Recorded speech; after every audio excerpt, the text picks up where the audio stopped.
Our criminal justice system is insane. It's dangerous, it's harmful, and it is destroying the fabric of our city.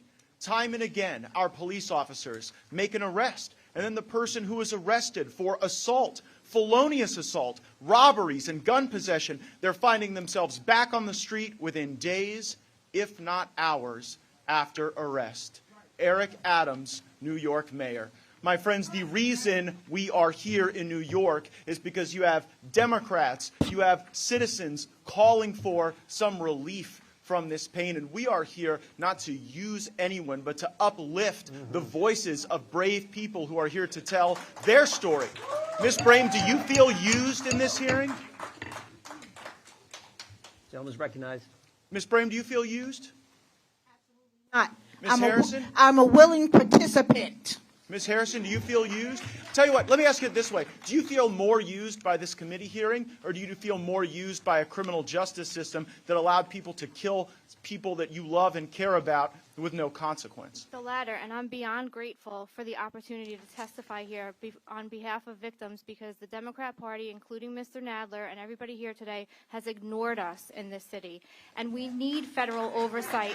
We need help. We're not getting any kind of help. And the services that she wants to keep funding are not being provided to the victims. I have a woman sitting outside who is a victim of domestic violence, who was conned by an immigrant, and she is receiving no services whatsoever. So until we get a thorough audit to the outcomes of the services being provided, no, we need to find out what's going wrong and get the services to where they need to be.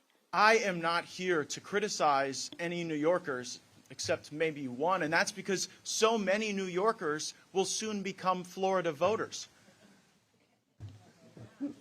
This is an iconic city. It's actually our nation's most iconic city. And it's not because of the beautiful architecture, and it's not because of the geography.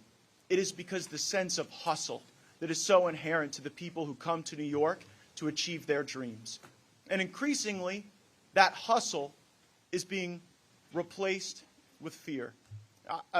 Mr. Holt, Councilman Holden, you and I are from different parties. If we talked about 1,000 things, we'd probably disagree about a vast majority of them. But here's my simple question for you.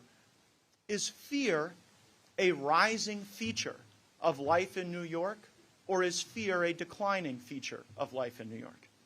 It is increasingly worrisome what we're going through in New York City. Fear is an everyday event in New York City. Taking the subway. My wife is Asian American. She will not get on the New York City subway. My daughter will not get on a New York City subway for fear, because many Asian Americans have been attacked. But Mr. Kessler says there's just a lot of people here in Manhattan.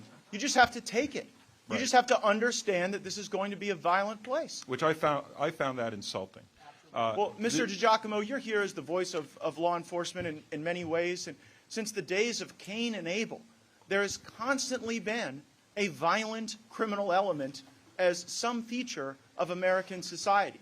And the lives we all get to live are lashed to whether or not we put that violent criminal element in charge, or whether or not we constrain it for the sake of people who want freedom. And so my question for you is, when the day one memo of Alvin Bragg changes the way resisting arrest is treated, so people can resist arrest against law enforcement and not actually face a consequence for that, what does that do to the enterprise of policing?